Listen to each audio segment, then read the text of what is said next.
हमारे कर्तव्य और हमें मिलने वाला सम्मान एक ही सिक्के के दो पहलू हैं।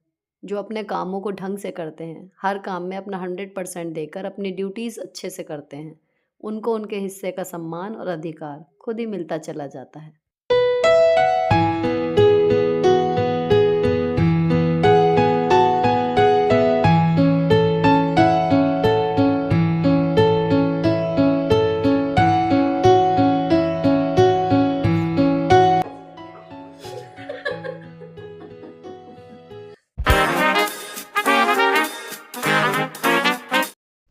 हेलो दोस्तों, कैसे हो आप लोग। Welcome back to the channel live life easy. तो जी, ये थर्सडे का ब्लॉग है। स्कूल से आई हूँ और इनकी खुशी का ठिकाना नहीं रहता क्योंकि टीवी चला होता है, मम्मी नहीं होती हैं, खाना सामने होता है और ये खुशी से नाच रही हैं क्योंकि इनका खाना ख़त्म हो चुका है और आराध्या का नहीं है, तो उसकी डांट पड़ती है आते ही कि इतनी देर में खाना क्यों खाया है। चलो जी, अब ये पार्सल आया हुआ था जो पिछली बार सूट आया था ना, इसमें दूसरा कलर आ गया था, नेवी ब्लू स्मॉल साइज़ में। लेकिन ये मैरून वाला मैंने ऑर्डर किया था और इस सूट की वजह से मतलब मैं इतनी खुश हूँ ना, मैं आपको शब्दों में बयान नहीं कर पा रही कि ये वाला सूट ना, मतलब देखो कितना ही सुंदर है। ताली बजा रही हूँ मैं खुशी के मारे। अब क्या हुआ है, इसमें साइज़ मुझे चाहिए था स्मॉल, अब ये आया है मीडियम। तो मुझे भी पिछली बार यही लगा था कि शायद मीडियम में सॉरी स्मॉल में जो है वो मैरून साइज़ नहीं होगा, इस वजह से इन्होंने ब्लू भेज दिया। अब ब्लू बेशक बहुत सुंदर था लेकिन मेरे पास ऑलरेडी 2 ब्लू हो गए पार्टी वियर, तो फिर मैंने नहीं लिया था वो। अब ये रिटर्न कर दिया था तो एक्सचेंज में ओरिजिनल कलर आ गया है। अब मैं इसे साइज़ की वजह से एक्सचेंज नहीं करने वाली हूँ क्योंकि इसका दुपट्टा देखो। ये मतलब अगर आप शॉल ही लेने जाओगे ना तो 300-400 रुपये से कम का तो ये शॉल ही नहीं आएगा। 300 रुपये के तो इस कपड़े में टॉप ही लेके आई हूँ मैं पिछली बार बच्चों के। तो इस वजह से अब ये पूरा सूट आया था 1073 या 80 रुपये का था। आफ्टर डिस्काउंट 1053 का ये पड़ा था। और इससे पहले मैं आपको दिखाती हूँ जो ब्लू वाला मैं घंटाघर से लाई थी ना, 300 रुपये का सूट, ये वो है। लेकिन जितना सस्ता सूट मिला था उतनी इसकी सिलाई में चले गया। जो मेरा परमानेंट वाले टेलर है ना, उनके साथ कुछ दिक्कत थी, वो सिल नहीं पाए, तो मैंने अलग से सिलवाया, महंगे में सिला। तो ये सूट मुझे घूम फिर के वही पड़ गया जो 100-150 रुपये मेरे सिलाई के कपड़े में बचे थे, मतलब वो इसमें लग गए सिलाई में। तो अब ये मुझे पड़ा है 850 रुपये का विद स्टिचिंग। लेकिन लुक देख के अच्छा लग रहा है तो चलो, पैसे वसूल हो गए। अब ये वाला सूट जो है ये तो मैं आज स्कूल पहन के गई थी। अब आपको दिखाती हूँ ये वाला पहन के कि कितना बड़ा या छोटा ये आ रहा है। तो देखो ये पहन लिया। अच्छा, इसका कपड़ा ऐसा है जो आजकल टॉप में चल रहा है ना। मैं बच्चों के नाइट सूट वगैरह लाई थी, सुपर सॉफ्ट सा स्ट्रेचेबल सा कपड़ा, और मेरे खुद के नाइट सूट भी जो विशाल मेगा मार्ट के हैं वो हैं इस तरीके के। तो ये वो है। अब मैं इतनी खुश हूँ ना, तो ये मुझे देख के खुश हो रहा है कि आके ना चाय पी ना पानी। इनका डायलॉग ये था कि मतलब कुछ खा पी तो लो। लेकिन कपड़ों के जब कपड़ा को इतना सुंदर और किफ़ायती सा आ जाता है ना, तो इतनी खुशी होती है कि पहले लगता है कि इसको पहन के देखें। तो चलो, ऑन अ सीरियस नोट, ये है जी। अब ये देखो काफ़ी लूज़ आ रहा है ना। ये सब अब मुझे इसको फिटिंग का देखना पड़ेगा कि कैसे और क्या ही होता है, घर पे होती है या कैसे। और एक बार को मन आ रहा है कि मैं ऐसे ही पहन लूँ बाकी। लेकिन बाजू जो है वो इसकी ज़्यादा लंबी है और दुपट्टा ना फुल लेंथ का आया है और सितारों से बिल्कुल बढ़िया कढ़ा हुआ। चलो जी, सूट की खुशी हो गई। फिर मैंने दोबारा अपना नीला वाला सूट पहन लिया। उसके बाद थोड़े से मैंने अपना चावल वगैरह जो दोपहर में बनते हैं वो खाए, चाय पी दोबारा गर्म करके, और उसके बाद 4 बजे का अलार्म बज गया था। तो मैंने जो है बच्चों को पढ़ने के लिए बैठा दिया। अब इनके बाल ना थोड़े बड़े हो गए हैं तो ये बिखरे हुए रहते हैं, तो कहीं ना कहीं मुझे बड़ा बिखरा हुआ सा महसूस होता है। तो इन्होंने हेयर बैंड भी नहीं लगाया हुआ था, तो आज मैंने पकड़ के इनकी हाफ एंड हाफ करके दोनों की चोटियाँ बना दी कि अगर बनाओगी नहीं ना, बाल बिखेर के रखोगी, तो मैं जो मेरा मन करेगा वो मैं बना दूंगी। कट्टो गिलेरी Radha is so cute. Arrow is look like a model.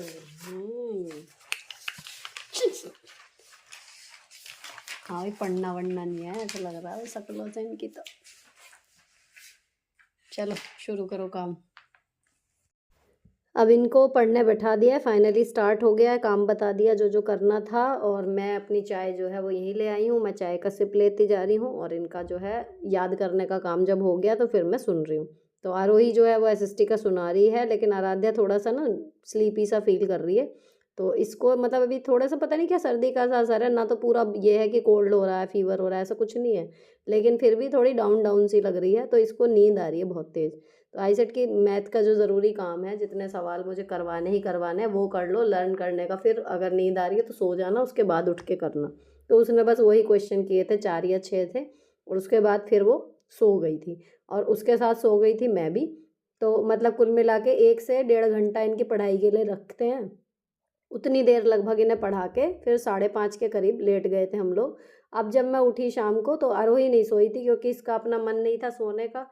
तो इन्होंने जो है, डैडी आ गए थे इनके, तो फिर पूजा पाठ अपना कर लिया। मैंने याद दिला दिया था अंदर बैठ के कि भैया दीपक वीपक आज जला दो थोड़ा सा तुम, अभी मैं बिस्तर में ही हूँ। और पुराने गाने चल रहे हैं, इन्होंने चला दिए थे आके ऑफिस से। और अब मैं आ गई हूँ फाइनली किचन में।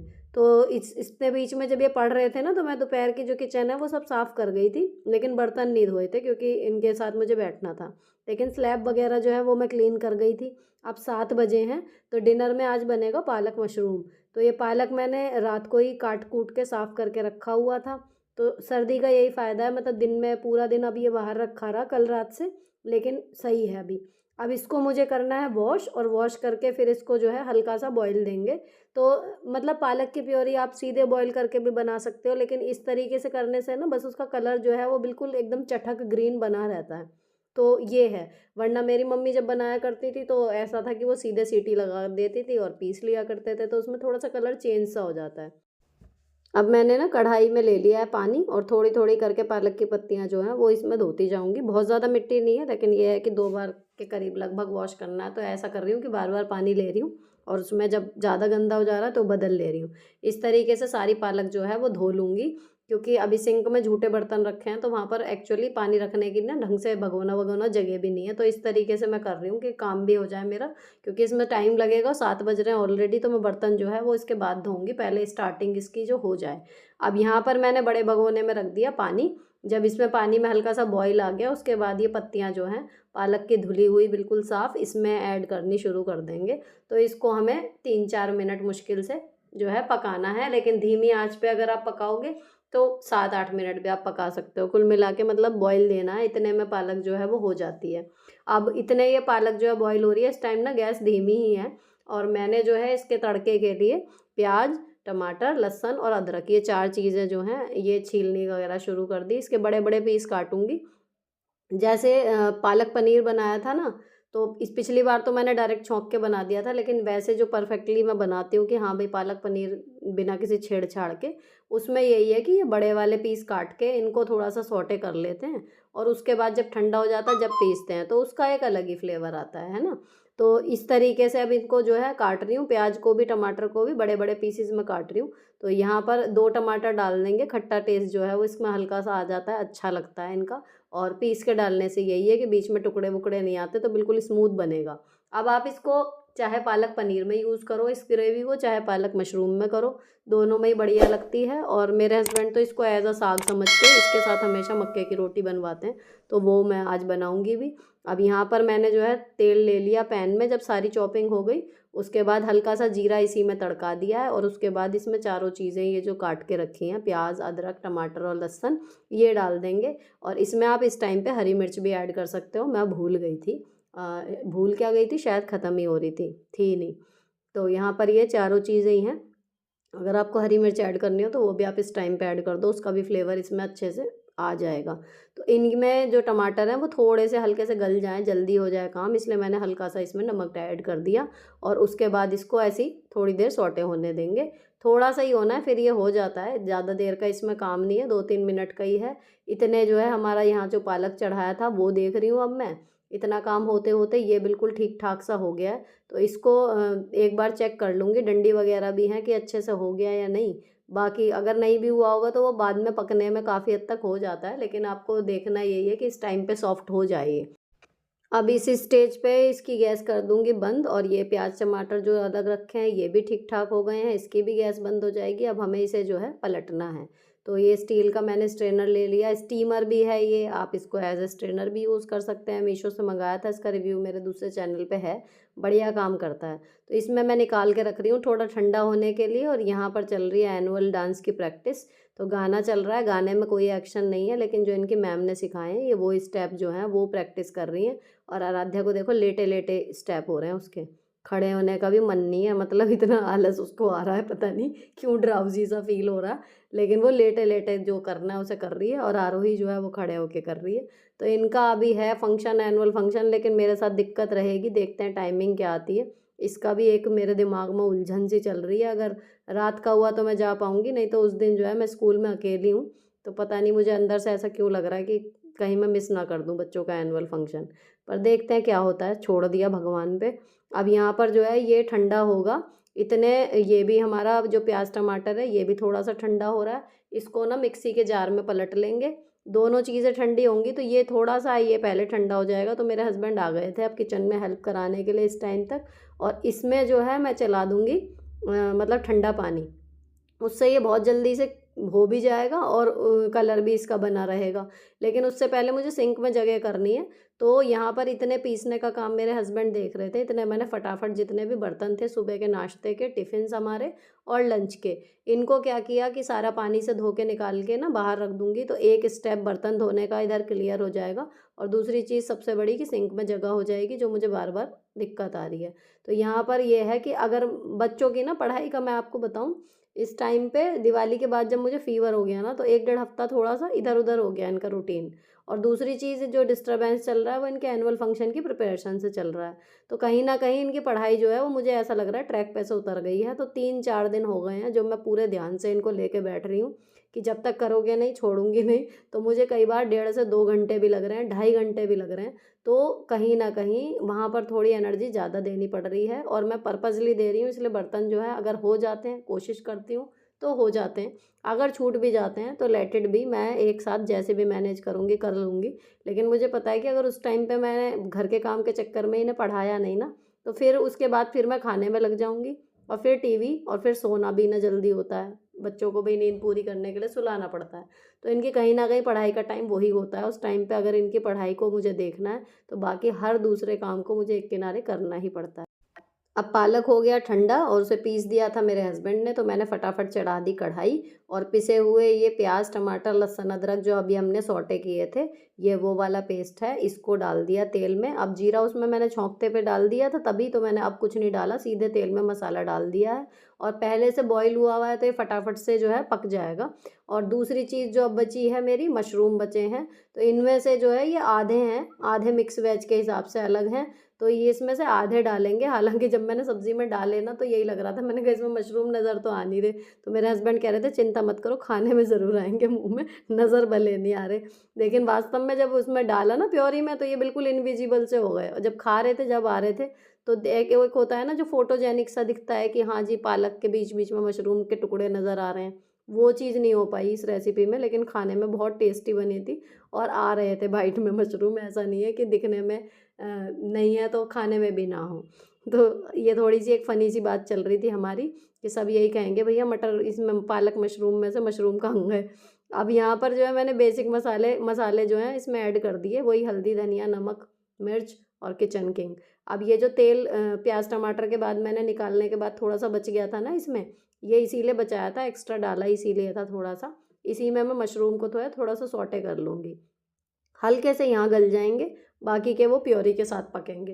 तो लेकिन ऐसा नहीं होगा कि प्योरी बहुत ज़्यादा पकानी है, क्योंकि उबल वो चुका ही है पहले ही, तो उसमें बहुत ज़्यादा देर लगती नहीं है, तो मशरूम को गलाने के लिए अननेसेसरी पकाना पड़ेगा। इसलिए मशरूम को यहाँ पर सौटे कर रही हूँ, बिना कुछ भी डाले, इसमें नमक-वमक कुछ नहीं डाला है, सिर्फ़ तेल में इसको सौटे कर रही हूँ। अब यहाँ पर जो मसाला हो गया था, तो उसमें पिसी हुई पालक जो है, वो मेरे हस्बैंड यहाँ पर ऐड कर रहे हैं, और इस तरीके से हमारी टीम पूरी काम कर रही है। अब इनको आदत हो गई लगभग हर मील में ही। अब मुझे भी आदत हो गई कि मैं अकेले शायद ही कभी बनाती हूँ। अगर ये घर पर अवेलेबल हैं उस टाइम पे, तो ये आ जाते हैं मेरी हेल्प कराने के लिए। तो ऐसा लगता ही नहीं कि मतलब मैं अकेली महिला हूँ घर में। ये बराबर मेरे साथ रहते हैं किचन में, तो मुझे अच्छा लगता है। और कहीं न कहीं हमारा पूरे दिन में जो सबसे अच्छा टाइम होता है ना, क्वालिटी टाइम जिसे कहना चाहिए, वो यही होता है कि हम लोग साथ में कुकिंग करते हैं ना, तो बहुत अच्छा लगता है। तो किसी का टीवी टाइम होता है, कोई बाहर घूमने जाना प्रेफ़र करता है, सबका अपना-अपना है। लेकिन जैसा शेड्यूल होता है ना, मेरे हिसाब से उसी हिसाब से हमें चयन करना चाहिए कि हमारा क्वालिटी टाइम क्या है, जिसमें दोनों का इंटरेस्ट भी आ रहा हो, दोनों को हेल्प भी हो रही हो एक-दूसरे की, तो इससे बढ़िया चीज़ और कुछ नहीं हो सकती। तो अब यहाँ पर जो है ये ग्रेवी पकेगी, इसमें जो है अब मसाले डली से गए हैं सारे, कुछ नहीं करना है। और उधर मैंने गर्म पानी रखा है, मक्के के आटे की रोटी बनाऊंगी तो मक्के का आटा गूँथने के लिए। इतने पानी खौलेगा, इतने मैंने परात में जो है आटा निकाल लिया। अब यहाँ पर खदका सा आ गया इस प्योरी में, तो मैंने इसमें ऐड कर दिए मशरूम जो सौटे किए हुए रखे थे। अब देखो ये डाल दिए ना, तो यहाँ पर वो बात शुरू हुई थी कि मशरूम तो गायब हो गए, इसमें है तो है नहीं, लेकिन क्या ही करें, अब नहीं है तो नहीं है, खाने में तो आ ही रहे थे। अब यहाँ पर थोड़ा सा मैंने मक्के के आटे में गेहूं का आटा मिला दिया। अब गेहूं का आटा मिलाने के बाद ही बन पाते, मुझसे सीधे मक्के की नहीं बनती। और पानी बिल्कुल आपको यहाँ पर तेज़ लेना है, खुला मतलब खौलता हुआ। अब यहाँ पर मक्के की रोटी की रेसिपी मैंने अभी पिछली 2-3 वीडियो में 2-3 बार ही शेयर कर दी है, तो इसलिए मैं बहुत डिटेल में इसमें नहीं जा रही हूँ। लेकिन हाँ, आप लोगों की तरफ से भी बहुत सारे सजेशन आए, और मिट्टी का तवा मतलब मेरे पास है नहीं, देखूँगी अगर कभी मन किया तो मैं ख़रीद ही लाऊँ, तब तो बन पाएंगी मिट्टी के तवे पे। बाकी अभी तो लोहे वाले तवे पे काम चल ही रहा है, क्योंकि सर्दी में मेरे हस्बैंड को बहुत ज़्यादा पसंद है। अच्छा, बच्चों ने उस दिन बाजरे वाली रोटी तो बढ़िया करके खा ली, मतलब मांगना पड़ गया, दोबारा आटा गूँथना भी पड़ा मुझे कि हमें भी चाहिए, हमें भी चाहिए वाली बात हो गई। लेकिन मक्का की रोटी ये लोग नहीं खाती, आरोही खा लेती है, आराध्या तो आधी भी नहीं खा पाती। तो मैंने उसे फ़ोर्स करके मैंने कहा आधी रोटी ये वाली खा लो, बाकी 1-2 रोटी जो गेहूं की बनेंगी वो खाना। तो अब मक्के का आटा गूँथने के बाद बच्चों के लिए मैं गेहूं का आटा गूँथ रही हूँ, क्योंकि ये पूरी अपनी जो डाइट है वो मक्के की उससे नहीं लेंगी, रोटी से। अब यहाँ पर हमारी जो पालक मशरूम की सब्ज़ी है ना, वो रेडी हो गई है, तो इसमें एंड में डाल दी थोड़ी सी क्रीम फेंट के, जो मलाई है उसको अच्छे से फेंटा और ये मिला दी। तो बढ़िया सी बनी थी, मतलब बहुत टेस्टी बनी थी। जब ये आप मेन जो वो प्याज टमाटर अलग से सौटे करके फिर ठंडा करके पीसते हैं ना, तो वो अलग ही टेस्ट आता है। अब यहाँ से ना मशरूम दिखा रहे हैं मेरे हस्बैंड कि देखो भाई है मशरूम, है मशरूम। तो यहाँ मेरी हंसी बंद नहीं हो रही थी कि भाई मशरूम जो है वो ढूंढने पड़ रहे हैं, इसमें नीचे क्यों बैठ गए ये इतने। लेकिन पनीर का अलग टेक्सचर होता है, वो अपना ऊपर ऊपर दिखता है, और ये बिल्कुल नीचे की साइड बैठ गए थे। चलो जी, अब यहाँ पर मक्के की रोटी जो है वो सिकनी स्टार्ट हो गई, तो मैंने फटाफट से जो है पहले मक्के की बनाई, ताकि आधी आधी रोटी बच्चे मक्का की खाएं, उसके बाद फिर इन्हें गेहूं की दूंगी, नहीं तो फिर ये खाएंगी ही नहीं। मतलब मेरा मानना यही है कि अगर आपको बच्चों में टेस्ट डेवलप करना है ना, कि सारी चीज़ें आप लोग कई बार पूछते हो कि आपकी बेटियां कैसे खा लेती हैं, तो उसका सिंपल वही फार्मूला है। मैंने एक बार जैपनीज़ में एक आर्टिकल, मतलब जैपनीज़ के बारे में था, उसमें यही था कि वहाँ पर बच्चों के लिए कभी भी कुछ अलग से नहीं बनता, जो बनता है सबके लिए बनता है, और उसी में ही सब खाते हैं। इसीलिए बच्चों को शुरू से ही ये आदत होती है कि जो बनेगा हमें वही खाना है ना। तो यही चीज़ मैंने भी अप्लाई की हुई है इसमें, कि जब भी मेरे को लगता है ना कि मतलब मुझे ये चीज़ बच्चों को खिलानी है, तो मैं उसके सामने कोई दूसरी ऑप्शन नहीं देती उनको कि या तो ये या तो ये। तो फिर जब बच्चा भूख के टाइम पे बैठा है, तो जो आप दोगे वो कम से कम खाएगा, और जब टेस्ट कर लेगा, हो सकता है उसको अच्छा लगे। यहाँ आपको देख लेना है कि अगर उसको अच्छा लग रहा है, तो फिर वो आगे से उसके मेन्यू में शामिल हो सकता है कि हाँ भाई हमारा बच्चा ये चीज़ खा लेता है। जैसे बाजरे की रोटी जब बना के खिला दी एक बार, उन्हें नहीं दी पहले गेहूं की, पहले बाजरे की दी, तो समझ में आया। अगर उनके सामने गेहूं की रोटी रखी हुई होती, शायद वो बाजरे की टच नहीं करते।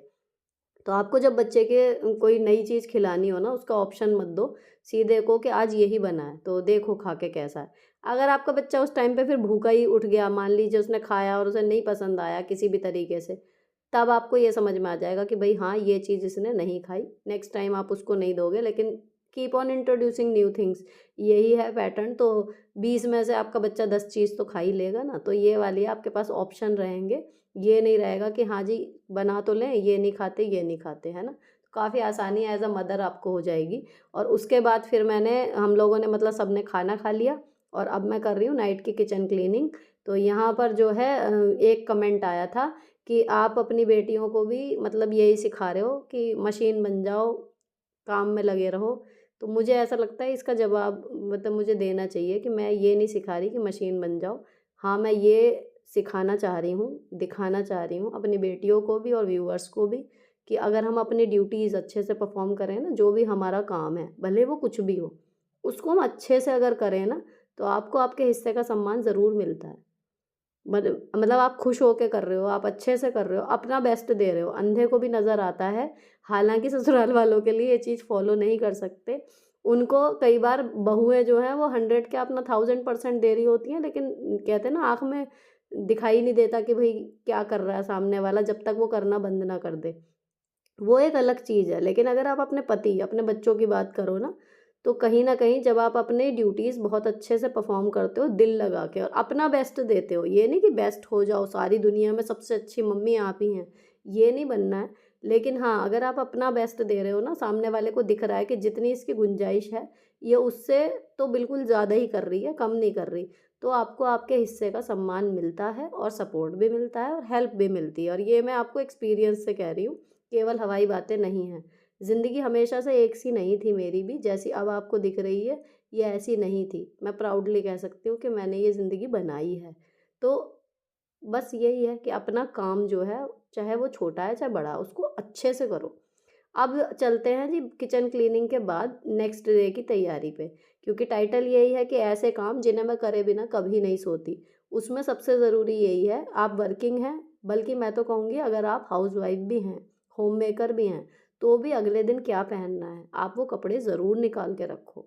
तो उससे आपके कपड़े जो हैं वो रोटेट होते रहेंगे। भले आप घर में हो, बिग बॉस में नहीं देखते, घर में सारा काम वो लोग करते हैं और इतने बढ़िया तैयार होके रहते हैं। तो तैयार होके भी काम हो सकता है, ज़रूरी नहीं है कि हम ऐसे ही घूमते रहें तभी काम होगा, है ना? तो आप होम मेकर भी हो ना, तो अगले दिन आपको क्या पहनना है, बच्चों को क्या पहनना है, आप डिसाइड करके सो। तो आपका ड्रेसिंग सेंस और आपके तैयार होने का जो टाइम है, वो बहुत इम्प्रूव हो जाएगा। अब इसमें ये वाला कुर्ता भी ना मैंने सूट के बॉटम से ही बनवाया हुआ है, जैसे ग्रीन वाला था वो वाला।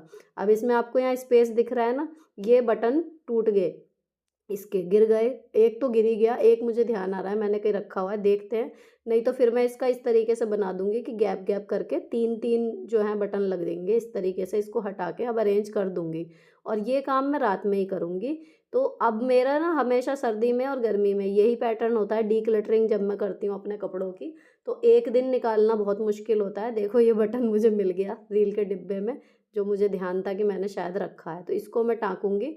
हाँ, तो डिक्लटरिंग का रूल ये होता है कि या तो आप उसको पहन लो, उस कपड़े को जिसका भी नंबर है, मैं गड्डी में शुरू करती हूँ, तो या तो आप उसको पहन लो, और अगर नहीं पहना जा रहा तो जिस रीज़न की वजह से नहीं पहना जा रहा उस रीज़न को दूर कर दो, और कोई रीज़न नहीं है लेकिन आपने फिर भी नहीं पहनना, तो फिर उस कपड़े को रखना बेकार है, उस कपड़े को डिस्कार्ड कर दो, निकाल दो, किसी को डोनेट कर दो, या जो भी उसका करना है आपकी अलमारी से वो हटना चाहिए।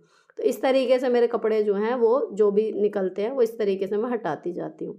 अब यहाँ पर ये जो बटन लगा रही हूँ मैं इस टाइम, आप खुद सोच के देखो, अगर ये सूट मैंने सुबह के टाइम सोचा होता कि आज मुझे ये पहनना है, तो या तो मैं टूटा हुआ बटन ही पहन के जाऊँ, या फिर मैं इसे रख के हमेशा दूसरा ही कोई आपके हाथ में आ जाएगा।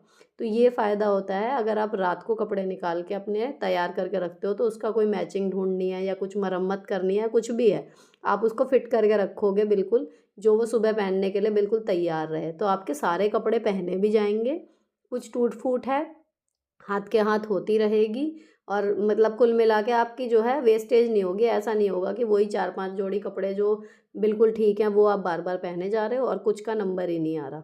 अब ये जो है ना, मैंने ऐसे ही सिलते टाइम मैंने लहंगा बनाया था, तो मैंने उसके कपड़े से सुइयाँ लगाने के लिए हार्ट शेप की ये बनाई हुई थी छोटी-सी कुशन। दिल में सुइयाँ चुभती रहती हैं। इसका मज़ाक उड़ा था बहुत। अब मैं जो हूँ ये कपड़ा जो है कुर्ता प्रेस भी हो गया, बटन भी टक गया, इसको टाँग देते हैं। अब चलते हैं मेन, जो आप शायद इंटरेस्टेड होंगे जानने के लिए, जो इसका मेन टैगलाइन थी वीडियो की, कि मैं रात को स्किन केयर क्या करती हूँ। अब ये आखिरी ज़रूरी काम रहता है, तो कई बार मैं एडिटिंग करने के बाद करती हूँ इसको। लेकिन हाँ, कितने भी बजे सोऊँ, करती ज़रूर हूँ चेहरे को साफ़। तो कैसे-कैसे भी कर लेती थी, या तो फेस वॉश या कुछ भी, लेकिन अब फ़िलहाल जो चल रहा है, ये मैंने नारियल का तेल लिया हुआ है और बार-बार मुझे इसे पिघलाना ना पड़े, इसके लिए मैंने इसको चौड़े मुँह की एक डिब्बी में कर लिया। तो मेकअप रिमूव करने के लिए, जब पार्टी मेकअप मैं कर कभी करती हूँ, तो उसके लिए मैंने क्लींज़र लिया हुआ था, उससे मैं करती थी। लेकिन जब गोले के तेल से इससे मैंने ट्राई किया ना, बहुत ही मतलब इतना ईज़िली मेल्ट हो जाता है सारा मेकअप। अब डेली का जो है सनस्क्रीन रहती है मेरे फेस पे, लाइनर रहता है और लिपस्टिक रहती है, 3 चीज़ें रहती हैं। इतनी ऐसे गायब होती हैं जैसे मतलब थी नहीं चेहरे पे। बिल्कुल 1-2 हाथ मारते ही बिल्कुल मेल्ट होता चला जाता है। तो ये ना, और उसके बाद स्किन इतनी सॉफ्ट हो जाती है वो अलग, और इसी बहाने थोड़ी-सी मसाज आपकी डेली हो जाती है। देखो बिल्कुल लाइनर एकदम साफ़ हो गया जैसे था ही नहीं। तो ये ना मुझे मतलब इतना पसंद आया कि जब से मैंने ट्राई किया है, लगभग 20 एक दिन हो गए होंगे, ज़्यादा ही हो गए होंगे, मैं इसे छोड़ नहीं पाई गोले के तेल को। अब आप लोगों के थ्रू मतलब मुझे ये हुआ कि ये वाला पैराशूट वाला ना करूँ, तो ये वाला जब तक है तब तक चल रहा है, क्योंकि टच वुड अभी कोई नुकसान इससे नहीं दिख रहा है। लेकिन हाँ, मैं फिर वो कूल प्रेस वाला भी ट्राई करूँगी, कहीं मिल जाए ऑनलाइन या जैसे भी। ठीक है, तो अभी यहाँ पर मैंने सादा वाला वही पैराशूट का ही कोकोनट ऑयल लिया हुआ है, और उससे जो है अच्छे से मैंने मसाज कर ली 5-1 मिनट की। अब क्या किया, जो टिश्यू रहते हैं फेस वाइप करने के लिए, इनमें कोई मॉइस्चर अपने यहाँ नहीं है, बिल्कुल ड्राई हैं, जो पसीना वगैरह साफ़ करने के लिए होते हैं। इनसे जो है साफ़ कर लिया पहले एक्सेस ऑयल को सारे, इसके साथ सारा मेकअप निकल गया, सारी डर्ट निकल गई। अब आपने तेल से मसाज किया है, तो अगर आपकी ऑयली स्किन है या फिर ड्राई स्किन वाले भी इतना ऑयल लेके नहीं सो सकते हैं ना, फिर दाने वगैरह हो जाते हैं। तो इसको साफ़ करने के बाद फिर मैं फेस वॉश करूँगी, सोप से नहीं, फेस वॉश से। बस यही ध्यान रखना है। तो ये देखो, ये टिश्यू में जब निकलता है ना ऑयल के साथ सारी चीज़ें, बड़ा सेटिस्फेक्शन सा होता है कि हाँ भाई, हमने अपना फेस एकदम क्लीन कर लिया। तो आप ना कितने भी थक रहे हो, मैं आपको इस चीज़ के लिए तो बहुत ज़्यादा कहना चाहूँगी कि मतलब रात को फेस आपको क्लीन करके ही सोना चाहिए। रात का सीटीएम आपके स्किन के गेम को ना बिल्कुल बदल देगा। अब इसके बाद आपको करना है फेस वॉश। तो फेस वॉश मैंने फ़िलहाल लिया हुआ है लोटस का, क्योंकि मैं जो लेने जा रही थी मिला ही नहीं। तो उस टाइम मेरा ख़त्म हो रहा था, तो मैंने लोटस का ये वाला ले लिया, ठीक-ठाक है। तो कोई भी आप फ़ोमिंग फेस वॉश जो है वो यूज़ कर लो, लेकिन साबुन मत लगाओ, है ना? और उसके बाद फिर आपका जो है चेहरे पे से ऑयल वगैरह सब हट गया। अब स्किन को नरिश करने के लिए जो एक्स्ट्रा चीज़ें आपको लगा के सोनी है, जो आपकी स्किन को रात भर में काम करेंगी उसके ऊपर। तो एक तो ये डीआईवाई सीरम है, जिसमें मैंने रात वाले में नींबू मिलाया हुआ है, ग्लिसरीन मिलाई हुई है, गुलाब जल मिलाया हुआ है, और विटामिन ई का कैप्सूल पड़े हुए हैं इसमें। अब ये मेरा ख़त्म सा भी हो रहा है, दोबारा बनाऊँगी, फिर दोबारा आप देखना वीडियो में। इसको मुझे लगा लेना है पूरे फेस पे, मसाज नहीं करनी है, अप्लाई कर लेना है बस क्लींस फेस पे अपने अच्छे से, और 2 से 3 मिनट कर लेनी है उसके बाद फेस की टैपिंग। ये छोटी-छोटी चीज़ें हैं, लेकिन मैं आपको पर्सनली बताऊँ, मेरी स्किन अगर आप देखोगे कि हाँ, इतनी भी अच्छी नहीं है कि हमें सिखा रही है, अगर हम ये कहें। लेकिन मैं आपको अपना पर्सनल एक्सपीरियंस बताऊँ कि मेरी जो टीनेज में स्किन थी या जो शादी के टाइम पे स्किन थी, मेरी स्किन उससे इस टाइम पे बेटर है। जबकि 40 क्रॉस करने के बाद स्किन बेकार होनी शुरू होती है। लेकिन टच वुड, ये जो नाइट वाला मैंने क्लीनिंग जब से शुरू किया है ना, 3-4 साल हो गए, जब से मेरी स्किन में बाउंस बैक वापस आ गया है, बजाय एजिड होने के। मेरी स्किन जो है वो ठीक है, पहले से ज़्यादा अच्छी है, मैं ये कहूँगी। तो जिनकी स्किन पहले से ही अच्छी है, जिनको इतने इंटेंस डार्क सर्कल नहीं है, उनके तो वो ये कमाल कर देगा ना फिर, अगर आप रात को क्लीनिंग शुरू कर दो। पानी गर्म कर लो, ठंडा लग रहा है लेकिन करो ज़रूर। उसके बाद फिर मैं लगा रही हूँ इस टाइम पे अंडर आई क्रीम। अभी तो मेरी क्योर स्किन वाली चल रही है, लेकिन हिमालय वाली भी बहुत अच्छी है, तो उसको आप ट्राई कर सकते हो, सस्ती भी है और अच्छी भी है। इसके बाद आपको लगा लेनी है कोई भी नाइट क्रीम जो विटामिन ई से भरी हुई हो, कोई भी नाइट क्रीम ले लो जो आपकी स्किन को सूट करे। फिलहाल जो अगर कुछ भी नाइट क्रीम आप यूज़ नहीं करना चाहते ना, तो आप बादाम रोगन वाला ऑयल 2-4 बूंद लेके वो लगा लो, उससे हल्की सी मसाज कर लो, तो जितने आप सोओगे ये चीज़ें आपकी स्किन पे काम करेंगी, बढ़िया कर देंगी, और सुबह आप सीधे अपना मुँह धो के सिंपल सा सनस्क्रीन वगैरह लगा के एकदम फिट हो जाएगा, और आपकी स्किन ना चमकेगी। बहुत फ़र्क पड़ता है अगर आप रात को क्लीनिंग करके सोते हो, आपकी स्किन आपको थैंक यू बोलेगी। अब इतना काम करने के बाद बस मेरा स्किन केयर जो है यहीं पर फिनिश होता है। अब मैं सोने वाले अपने कपड़े पहन लूँगी, और उसके बाद करूँगी बैठ के एडिटिंग। अगर एडिटिंग जो है, देखो अब 11-10 हो रहे हैं, अगर अभी पूरी हो गई, क्योंकि सुबह स्कूल रहता है, तो मैं लगभग 12 बजे तक का टारगेट लेके चलती हूँ, नहीं तो फिर अगले दिन होती है। फिलहाल व्लॉग यहीं पर ख़त्म होता है। अगर अच्छा लगा हो किसी भी वजह से, तो चैनल को सब्सक्राइब किए बिना मत जाना। मिलती हूँ आपसे नेक्स्ट वीडियो में। Till then bye bye, stay beautiful always.